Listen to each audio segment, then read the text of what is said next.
আলহামদুলিল্লাহি রাব্বিল আলামিন আলহামদুলিল্লাহি ওয়া সালামুন আলা ইবাদিহিল্লাযীনা ইসতাফা আলহামদুলিল্লাহিল্লাযী আনজালা আলা আবদিহিল কিতাব ওয়া লাম ইয়াজআল লাহু ইওয়াজা রব্বি আউযু বিকা মিন হামাযাতিশ শায়াতিন ওয়া আউযু বিকা রব্বি আইয়াহদুরুন বিসমিল্লাহির রহমানির রহিম কুল মা কুনতু বিদআম মিনার রাসূলি ওয়া মা আদরি ওয়া মা ইউফআল বি ওয়ালা বিকুম ইন আত্তাবিউ ইল্লা মা ইউহা ইলাইয়া ওয়া মা আনা ইল্লা নাযীরুম মুবিন।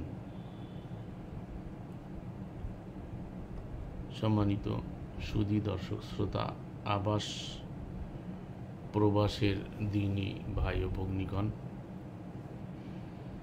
আমরা আজকে একটি গুরুত্বপূর্ণ বিষয় নিয়ে আলোচনা করব, যেটা সমাজে মানুষের রসুলের প্রতি ধারণা, যে রসুল আমাদেরকে সুপারিশ করবেন, রসুল আমাদের তত্ত্বাবধায়ক হবেন।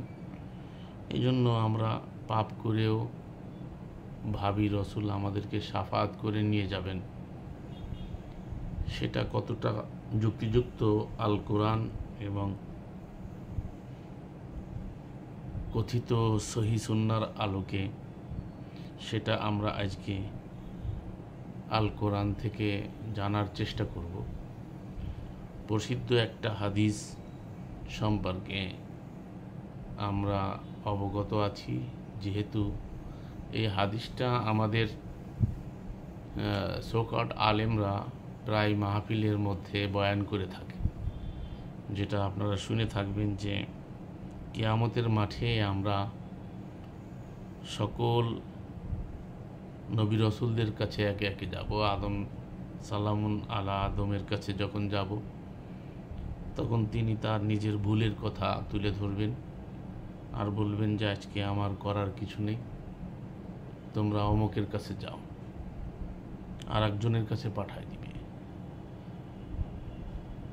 সালামুন আলা আদম বলবে যে আমাকে গাছের কাছে যেতে নিষেধ করা হয়েছিল, তারপরে আমি নিষিদ্ধ গাছের কাছে গিয়েছিলাম। হাজিহিস শাজারাতা ফাতাকুনা মিনাজ জালিমিন। সব গাছের কাছে যাবে, কিন্তু ওই গাছটার কাছে যাবে না। এই যে নিষিদ্ধ বৃক্ষের কাছে যাওয়ার অপরাধের কারণে আমি আল্লাহর যে শিখানো তওবার বাক্য পাঠ করেছি, আল্লাহ আমাকে ক্ষমা করেছেন, এটা কোরআন স্বীকৃত। তথাপিও হাদিসে এসেছে যে তিনি এই অভিযোগ প্লেস করে আমাদেরকে কিছুই করতে পারবেন না বলে তিনি আমাদেরকে সালামুন আলা মুসার কাছে পাঠাবে। সালামুন আলা মুসা বলবে যে কিপ্তিকে শায়েস্ত করার জন্য একটা থাপ্পড় মারছিলাম, মারা আমার উদ্দেশ্য ছিল না, কিন্তু আমার থাপ্পড়কে সে মারা গেছিল। জানি না এই জন্য যদি আল্লাহ রাব্বুল আলামিন আমাকে পাকড়াও করে, তাহলে আমার কি অবস্থা হবে। অতএব আজকে আমি তোমাদের জন্য কিছু করতে পারবো না, তোমরা যাও ইব্রাহিমের কাছে। তো সালামুন আলা ইব্রাহিমের কাছে যখন যাবে, তখন ইব্রাহিম বলবে যে আমি আমার মা পিতামহ আমার গোত্রের লোকেরা যখন আমাকে পূজা পার্বণের জন্য তাদের সেই পূজা মণ্ডপে যাওয়ার জন্য বলেছিল, বা তাদের যে অনুষ্ঠানে যেতে বলেছিল, তখন আমি বলছি ইন্নী সাকিম, আমি অসুস্থ। কোরআনে আয়াতটা এসেছে, তবে এখানে হাদিসে বলা হয়েছে 3 জায়গায় মাআযাল্লাহ সালামুন আলা ঈসা ইব্রাহিম মিথ্যা বলেছেন। মাআযাল্লাহ, রাসূলরা কোনোদিন মিথ্যা বলতে পারেন না। আমরা ইতিপূর্বে এই মর্মে ভিডিও তৈরি করেছি, আপনারা দেখে থাকবেন। সেখানে আমি কোরআন দিয়ে প্রমাণ করেছি, এবং আল্লাহ রাসূল ইব্রাহিমকে বলেছেন সিদ্দিকান নাবিয়্যা, তিনি ছিলেন সত্যবাদী নবী। স্পষ্টত আল্লাহর এই কথা বলার পরেও কিভাবে রসুল তাকে বলতে পারেন যে 3 স্থানে তিনি মিথ্যা বলেছিলেন, মাআযাল্লাহ। তো যাই হোক, সেই কথা বলে তিনি বলবেন যে আজকে আমার কিছু করার নাই তোমাদের প্রতি, তোমরা যাও ঈসার কাছে। এভাবে করে যখন আমরা ঈসার কাছে যাব, ঈসা বলবে যে আমি যখন পৃথিবীতে ছিলাম তখন আমি তাদের কাছে আল্লাহর বাণী পৌঁছাইছিলাম, আল্লাহর তাওহীদের কথা বলছিলাম। পরবর্তীতে তারা আমার মাকে আল্লাহর স্ত্রী বানিয়েছিল, আমাকে তার আল্লাহর পুত্র বানিয়েছিল। তো এই জন্য কিয়ামতের মাঠে আল্লাহ এটা জিজ্ঞেস করবেন যে তুমি কি এটা বলেছিলে। তো এই মর্মে কোরআনে আয়াত এসেছে যে আমি যতদিন তাদের মধ্যে ছিলাম ততদিন আমি তাদের সম্পর্কে জানতাম, যখন তুমি আমার মৃত্যু দিয়েছো। এখানে স্পষ্টত মৃত্যু শব্দটা থাকার পরেও অনেকে কালপূর্ণ অনুবাদ করেছেন। যাই হোক, তো আয়াতে বলা হয়েছে যে যখন তুমি আমার মৃত্যু দিয়েছো তখন তাদের সম্পর্কে তুমি জানো। তো তাদের আমার অন্তরের খবর তুমি জানো, কিন্তু তোমার খবর আমি জানি না, এইভাবে করে স্পষ্ট করেছেন। তো সেখানে বলা হয়েছে যে এই কারণে যদি আমাকে পাকড়াও করা হয় তাহলে আমি আমার নিজের ব্যাপারে শঙ্কিত, তোমাদের কিছু করতে পারবো না। এরপরে হাসরবাসীরা চলে যাবে সালামুন আলা মুহাম্মাদের কাছে, তখন তিনি আরশের নিচেই নাকি সিজদায় পড়ে থাকবে, হাদিসে এসেছে। তো আল্লাহ নাকি বলবেন ইরফা রাসাকা ইয়া মুহাম্মদ, তুমি মাথা তোলো আর সুপারিশ করো, তোমার সুপারিশ গ্রহণ করা হবে। তো এই হাদিস ইনিয়ে বিনিয়ে বলে থাকেন তারা। এবং রসুল শাফিয়ে মাহশার, তিনি ময়দানে মাহশারে শাফাত করবেন মর্মে যে বুক ভরা আশা আমাদের, যেটাকে কোরআনের ভাষায় বলা হয় অলিক আশা, আমানিয়া, কোরআনের ভাষায় আমানিয়া, যা ইহুদিরা বলতো। আমানিয়া মানে অলিক আশা, যে আশা তার কোনো দলিল নাই। তো আমরা আজকে দলিল থেকে দেখব আল্লাহ রাব্বুল আলামিন এ সম্পর্কে কি বলেছেন। কোরআনে কারিমে সূরা আল আহকাফে আমরা দেখতে পাই আল্লাহ রাব্বুল আলামিন যে আয়াতটা আমি আপনাদের সম্মুখে পড়েছি, সেখানে আল্লাহ বলছেন যে বলুন, কুল, আপনি বলুন, রসুলদের মধ্যে আমি প্রথম নই, বা আমি কোনো নতুন রসুল নই, আর আমি জানি না আমারও তোমাদের ব্যাপারে কি করা হবে। আমি আমার প্রতি যা ওহী করা হয় শুধু তার অনুসরণ করি। ইন আত্তাবিউ মা ইউহা ইলাইয়া, আমি শুধু তাই অনুসরণ করি যা আমার প্রতি ওহী করা হয়। কি ওহী করা হয় সেটা আমরা ইতিপূর্বে আপনাদেরকে জানিয়ে এসেছি, বারবার বলে এসেছি যে রসুলের কাছে ওহী এসেছে সেটা হচ্ছে আল কোরআন। সেটা আল্লাহ কোরআনে বলেছেন 6 নম্বর সূরা 19 নম্বর আয়াতে যে আমার কাছে এই কোরআনকে ওহী করা হয়েছে। 12 নম্বর সূরা 3 নম্বর আয়াতে একই কথা বলা হয়েছে, আওহাইনা হাদাল কোরআন উহিয়া হাদাল কোরআন। আল্লাহ বলছেন আমি তোমার কাছে এই কোরআনকে ওহী করেছি, আর রসুল বলছেন আমার কাছে এই কোরআনকে ওহী করা হয়েছে। বিষয়টা কোরআনে একেবারে স্পষ্ট। তো আল্লাহ বলছেন আমি এই ওহীর দ্বারা তোমাদেরকে সতর্ক করি। এবং 19 নম্বর আয়াতে বিষয়টা বারবার কুল শব্দ উচ্চারণ করে, এবং সেখানে আল্লাহ রসুলকে দিয়ে বারবার আল্লাহ নিজে সাক্ষী হয়ে বলছে যে সাক্ষ্যতে সব থেকে বড়কে বলা হয়েছে বলো আল্লাহ। তারপরে বলছে যে এই কোরআন আমার কাছে ওহী করা হয়েছে এবং তোমাদেরকে এবং যাদের কাছে পৌঁছাবে তাদেরকে আমি এর মাধ্যমে সতর্ক করি, মানে এই কোরআনের মাধ্যমে সতর্ক করি। অন্য কোনো কিছু সেখানে আল্লাহ সুবহানাহু ওয়া তাআলা বলেন নাই। তারপরেও আমরা কোরআনের বাইরে ওহীর ধারণা পোষণ করে থাকি, যেটা কোরআন স্বীকৃত নয়।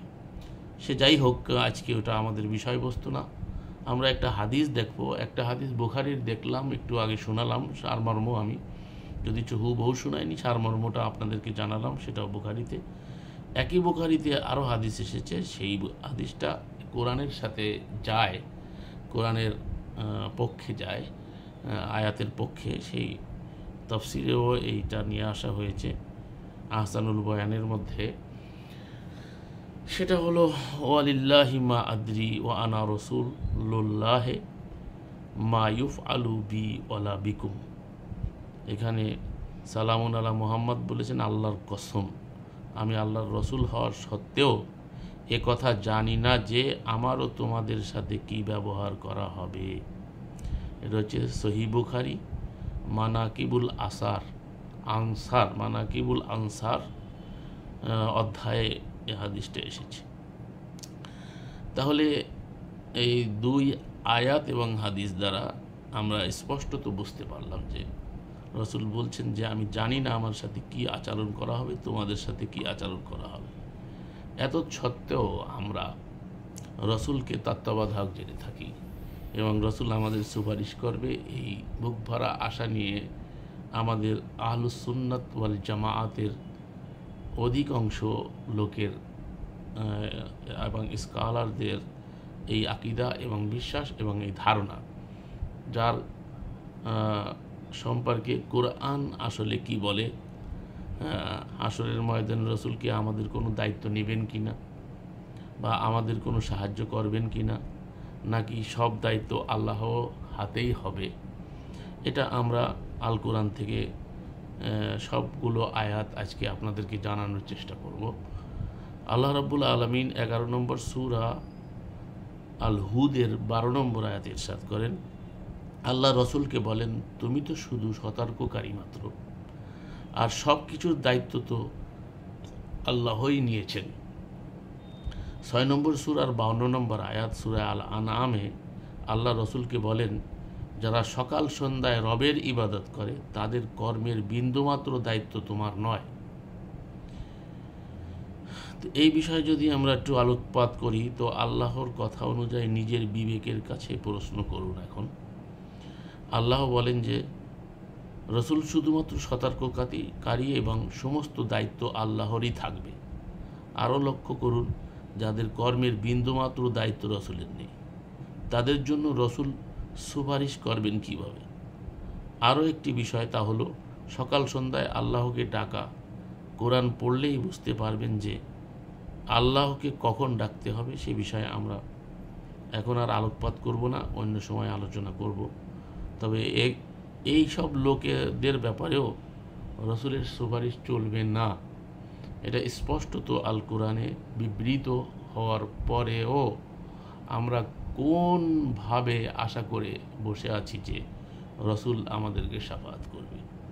আমরা আরও যদি আয়াত আল কোরআন থেকে দেখি, সূরা আল বাকারার 272 নম্বর আয়াতে আল্লাহ রসুলকে লক্ষ্য করে বলছে, রসুল বলেন, তাদের সৎ পথে আনার দায়িত্ব তোমার নয়। রসুলের দায়িত্ব কি? আল্লাহ বলছেন যে ইন্নাকা লা তাহদি মান আহবাবতা ওয়ালাকিন্নাল্লাহ ইয়াহদি মান ইয়াশা। রসুল, আপনি যাকে ভালোবাসবেন তাকে হেদায়েত দিতে পারবেন না। হেদায়েত আমি তাকে দেব যাকে আমি ভালোবাসবো, আমি পছন্দ করব, তাকে হেদায়েত দেব। তাহলে হেদায়েতের মালিকানা সম্পূর্ণ আল্লাহ রাব্বুল আলামিনের হাতে রেখেছেন। আল্লাহ রাব্বুল আলামিন কাউকেই দেন নাই। তো যে হেদায়েত চাইবে, সচেষ্ট হবে, তাকে হেদায়েত দেবে মর্মে কোরআনের দলিল এসেছে। আল্লাহ সুবহানাহু ওয়া তাআলা বলছেন যে আল্লাযীনা জাহাদু ফিনা লানাহদিয়ান্নাহুম সুবুলানা, যারা আমাকে পাওয়ার জন্য প্রচেষ্টা চালাবে, চেষ্টা করবে, যুদ্ধজহুদ করবে, লানাহদিয়ান্নাহুম সুবুলানা, আমার পথ পাওয়ার যে রাস্তাগুলো আছে সেগুলো আমি তাদের জন্য উন্মুক্ত করে দেব। তাহলে এখানে বোঝা যাচ্ছে যে হিদায়াত পাবে সেই যে হিদায়াতের জন্য সচেষ্ট হবে। কিন্তু রসুলের নিজের হাতে কোনো হিদায়াতও ছিল না। পার্থিব জীবনে রসুলের কিছু কর্মকাণ্ড আছে যা ইতিপূর্বে আমরা আলোচনা করেছি। রসুল আমাদের তাজকিয়া করবেন, আত্মশুদ্ধির দায়িত্ব পালন করবেন, রসুল আমাদেরকে বালাগ দিবেন, রসুল আয়াত আবৃত করবেন, রসুল আমাদের থেকে সাদাকা গ্রহণ করবেন। এসব আয়াত স্পষ্ট। রসুলের প্রতি আমাদের করণীয় কি সেটাও আল্লাহ রাব্বুল আলামিন সূরা আল আহজাবে স্পষ্টত বর্ণনা করে দিয়েছেন। রসুলের আওয়াজের পরে আওয়াজ করা যাবে না, রসুলের সাথে একান্তে আলাপ করতে গেলে হাদিয়া দিতে হবে, এরকম অনেক কথা আল কোরআনে বিবৃত হয়েছে। তো সেটা হচ্ছে আমাদের রসুলের প্রতি করণীয় এবং রসুলের আমাদের প্রতি করণীয় এই পার্থিব জগতে। কিন্তু পরকালে রসুল আমাদের কিছু করতে পারবেন কি না, এটাই হচ্ছে আজকে আমাদের আলোচ্য বিষয়। তো আমরা একটু দেখি 2 নম্বর সূরা 141 নম্বর আয়াতে আল্লাহ বলেন, তারা যা করে তা তাদের জন্য এবং তোমরা যা করো তা তোমাদের জন্য। অর্থাৎ যার যার হিসাব তাকেই দিতে হবে, কেউ কারো হিসাব নিয়ে কিছু করতে পারবে না। 2 নম্বর সূরা 139 নম্বর আয়াতে আল্লাহ সুবহানাহু ওয়া তাআলা রসুলকে দিয়ে বলছেন, রসুল বলুন, আপনি বলে দিন, আমাদের জন্য আমাদের কর্ম, তোমাদের জন্য তোমাদের কর্ম। তাহলে এখানে যার যার কর্মের পরেই নির্ভর করছে তার জান্নাত অথবা জাহান্নাম। তো এই কর্মটা যাতে সঠিক হয়, সঠিক পথের দিশা দেওয়ার জন্য রসুলদের আগমন ঘটেছে। মাহুমুল কিতাব, কিতাব হচ্ছে পথের দিশা দেয়, এই জন্য রসুলকে প্রেরণ করেছি, তার সাথে কিতাব দিয়েছি। তো এই কিতাব হচ্ছে পথের দিশা দেয়। তো এই কিতাব যারা মেনে কাল অতিপাত করবে এই পার্থিব জীবনে, তারা পরকালে নাজাত পাবে। কিন্তু কোনো রসুল আমাদেরকে সুপারিশ করে আমাদেরকে পার করে নিয়ে যাবে, এই অলিক আশার কোনো বিষয় আমরা আল কোরআনে খুঁজে পাচ্ছি না।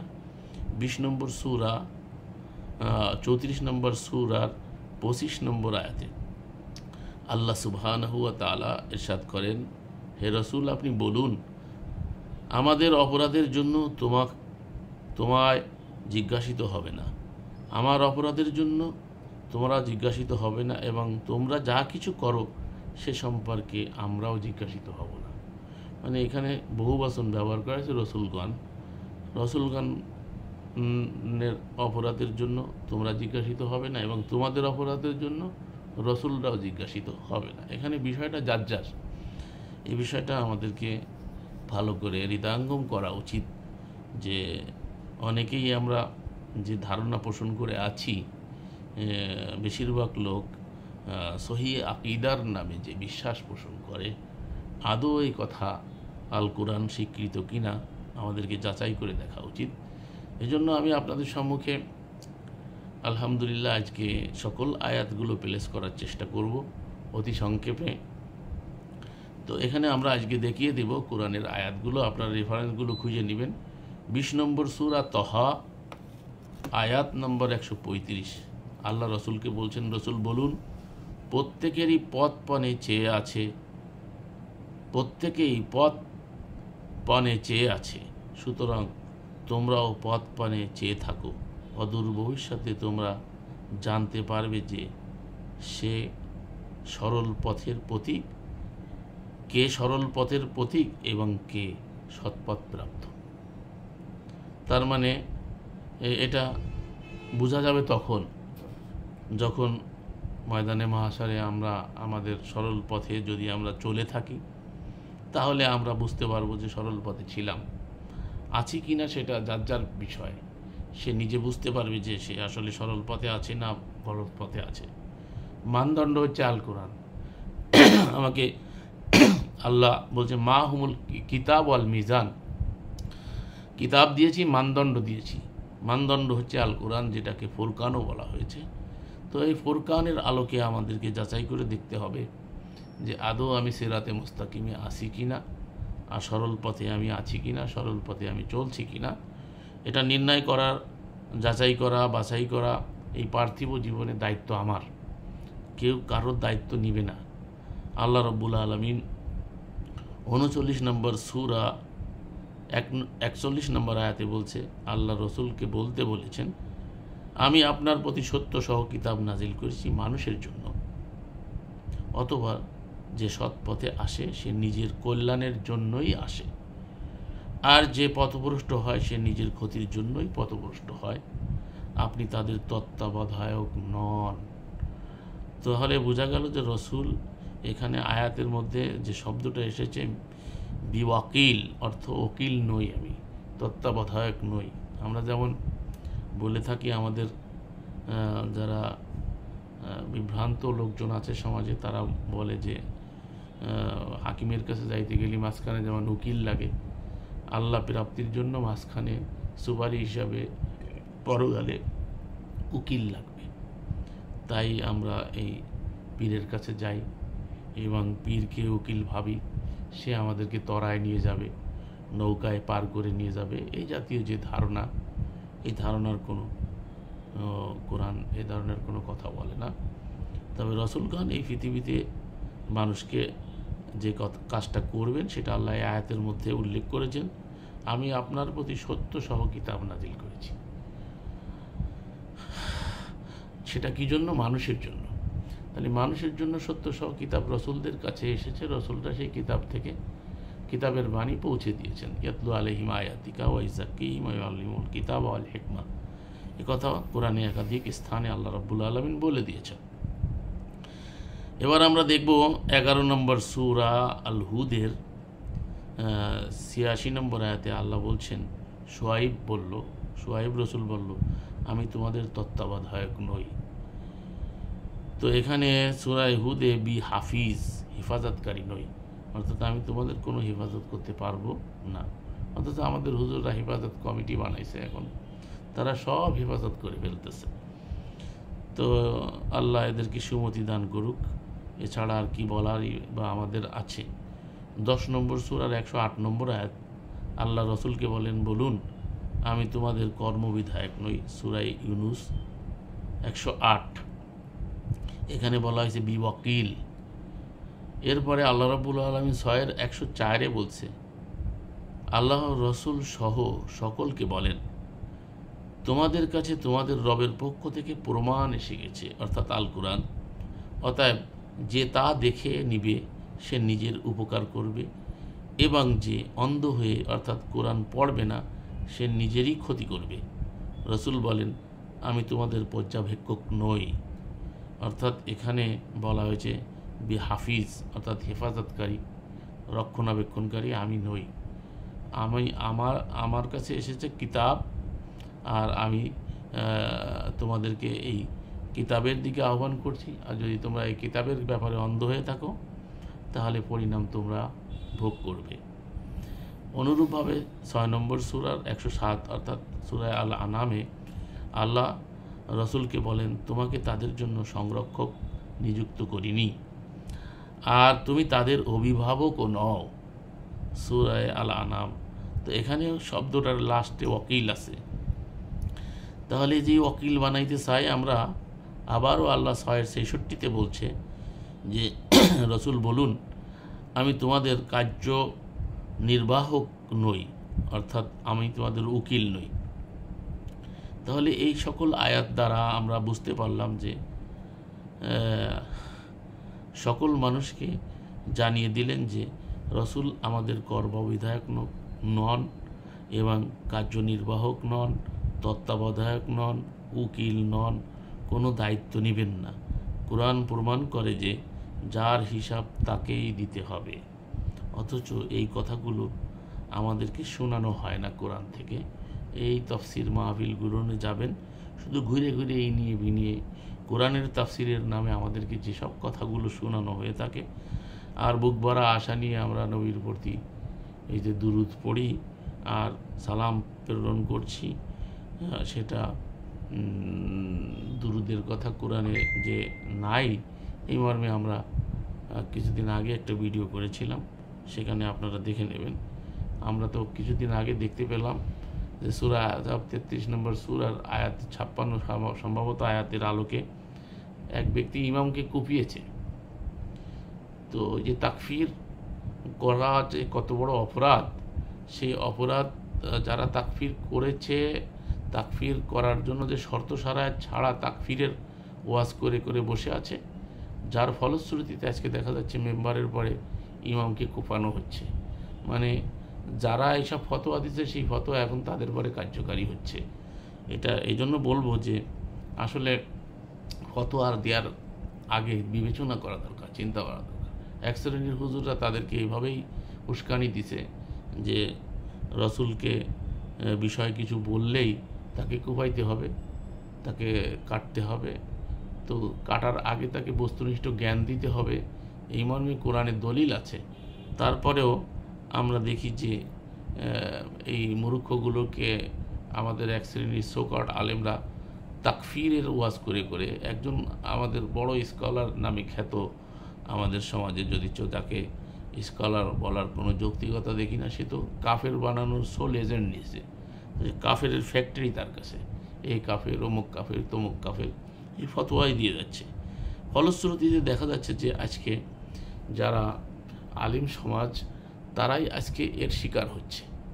তো আপনি যখন একজনের বিরুদ্ধে ফতোয়া দিবেন, তার বিষয়টা তার কাছে না জেনে, উচিত হচ্ছে সে যদি কোনো ভুল করেছে না কিভাবে করেছে বা তার বক্তব্য কাট করে বা এআই দিয়ে এখন একটা ফটো থাকলেই একটা মানুষকে দিয়ে কথা বলানো এবং নিজে তার স্বর নকল করে বক্তব্য দেওয়াও যায় এখন, এমন পরিস্থিতি আমরা অনলাইনে দেখে আসছি।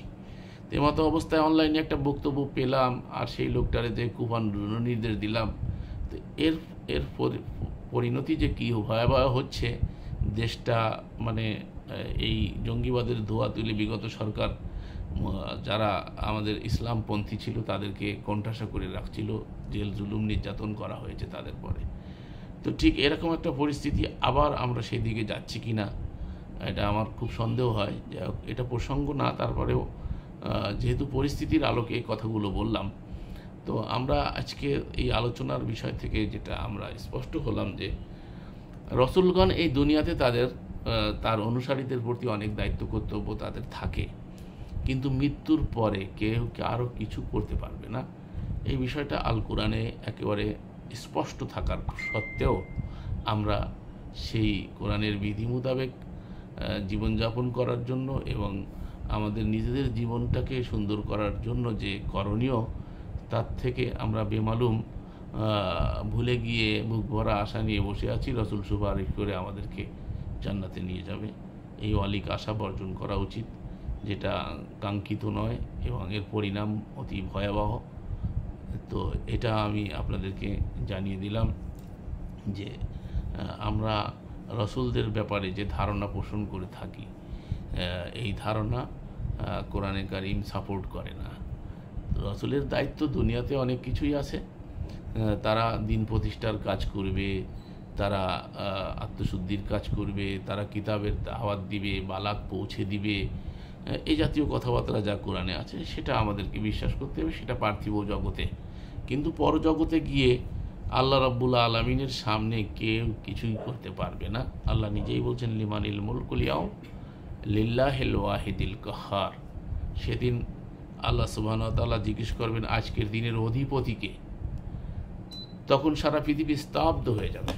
আল্লাহ নিজেই বলবে লিল্লাহিল ওয়াহিদিল কাহ্হার, আজকের দিনের অধিপতি হচ্ছে আল্লাহ।